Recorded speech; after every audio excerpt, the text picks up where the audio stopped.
ये साधारण नहीं है, इनको तोड़ने से पहले इनकी आज्ञा मांगना पड़ती है। कृष्ण को तुलसी प्यारी है, यदि तुलसी तोड़ रहे हैं तो दिन देखना पड़ता है कि आज रविवार तो नहीं है, आज चतुर्थी तो नहीं है, आज अष्टमी तिथि तो नहीं है, आज चतुर्दशी तो नहीं है। ऐसी कुछ तिथियां हैं जिसमें तुलसी के वृक्ष को स्पर्श भी नहीं किया जाता, जल भी नहीं चढ़ाया जाता, उस समय हाथ जोड़ लिया जाता है। सूखी पत्ती हो तो उसको उठा करके, और ध्यान देना, तुलसी, बिलपत्र, गंगा का जल, नर्मदा का जल, ये कभी अपवित्र नहीं होते। मंदिर में जाओ, जरूरी नहीं कि आप बिलपत्र के वृक्ष से बिलपत्ती तोड़ करके ले जाओ। मंदिर में गए, यदि आप और हम सब इतने भाई बहन बिलपत्ती के पत्ते तोड़ने लग जाएंगे, एक दिन पृथ्वी पर से बिलपत्ती खत्म हो जाएगी। लगाना कोई नहीं जानता, तोड़ना सब जानते। और ध्यान देना, मंदिर में जाओ, वहाँ बिलपत्र जो शिवालय में रखी हुई है, नीचे गिरी हुई है, उसी को अपने हाथ में जो जल का लोटा है उससे धो लो और धो करके चढ़ा दो। चढ़ गई। बिलपत्र कभी अपवित्र होती नहीं है, बिलपत्र कभी बासी होती नहीं है, तुलसी का जल कभी बासी होता नहीं, गंगा नर्मदा का जल कभी बासी होता नहीं है, इसलिए ध्यान देना। और कभी कभी देखते हैं तो कोई हड़ताली हुई, सोमवार हुआ, उस दिन तो बिलपत्र की इतनी डालियाँ काट करके ले आते कि गांव भर में पूरे बिलपत्र की।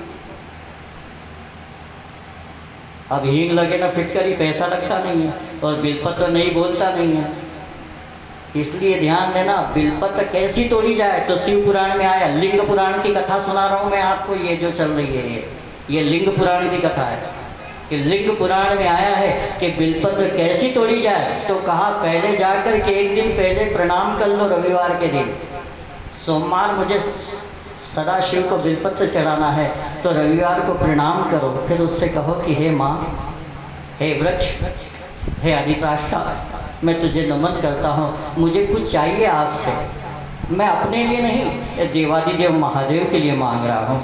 फिर उसमें से कोमल कोमल बिलपत्र धीरे से, एक अंगूठा और अंगूठे की बगल की उंगली से धीरे धीरे एक एक बिलपत्र तोड़ी जाती है, गिनती से 5, 7, 11, 21, 51, और फिर उसको प्रणाम करके आया जाता है कि मुझसे गलती हो गई तो क्षमा करना, कभी अवसर मिलेगा तो मैं तेरे वृक्ष के तने में आकर के जल चढ़ाऊँ, ताकि तू फिर हरा भरा रहे, और फिर तेरे पास कोई आए तो तुझे उसे और कोमल कोमल बिलपत्र देना।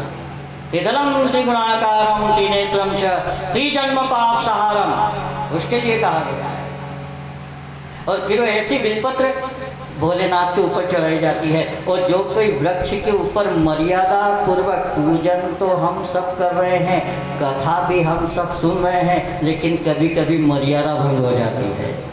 जब मर्यादा भंग हो जाती है तो फिर वो पूजा, वो कथा, लाभ जो देना था वो नहीं दे पाती है। पूजन करो तो बिलपत्र एक एक शिव जी को चढ़ाओ।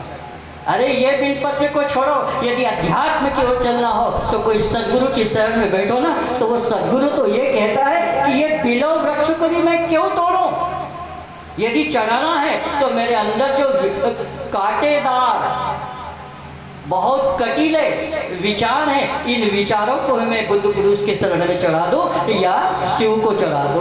और जिस दिन आपने अपने अशुद्ध विचार शिव को चढ़ा दिए ना, उस दिन समझना कि एक बिलपत्र नहीं, अनेक बिलपत्र चढ़ गई है, अनेक।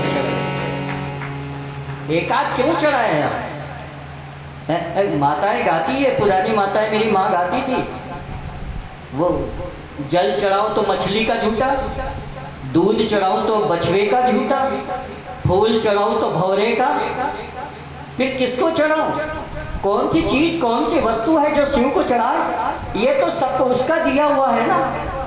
और उसका दिया हुआ, यदि आप ऐसे समझ में नहीं आए तो ऐसे समझ लेना। अब अभी आप आओ बड़े भाव से पूजा करने, और मैं आपको नारियल दूँ, ये नारियल मैंने ही दिया और इस पे आप 1 रुपया भी नहीं रखो, और फिर मुझे वापस दो तो मुझे खुशी होगी? अरे बोलो तो वृंदावन से थोड़ी आया जाता है, नहीं होगी। क्यों? ये मैंने ही दिया था और तुमने इसको वापस कर दिया। इस पे कुछ रख देते तो खुशी होती। ऐसे ही है, बिलो वृक्ष उसने दिया, बिलो फल उसने दिया, धतूरे का फूल उसने दिया, आकाओं का पुष्प उसने दिया, गाय के स्तन में दूध उसने दिया, नर्मदा गंगा का जल उसने दिया। फिर तुमने क्या चढ़ाया? तुमने क्या चढ़ाया? हमने क्या चढ़ाया? और जिस दिन भावपूर्वक बैठ गए और आंख बंद हो गई और दो आंसू गिर गए, तो उस दिन वो आपका ऋणी हो जाएगा कि आज कोई भगत आया है जो मुझे तर थर करके चला गया। आज आया है, उसका दिया उसको चढ़ा रहे हैं और उसमें भी कंजूसी कर रहे हैं। इसलिए ध्यान देना, जब पूजन की बात आ जाए, जब ध्यान की बात आ जाए, जब कथा की बात आ जाए, तो फिर अपने आप को संभाल लेना। अब अवसर मिला है, अब अवसर मिला है। संतों ने आवाज लगा लगा करके कहा है, मेरा श्री वैष्णव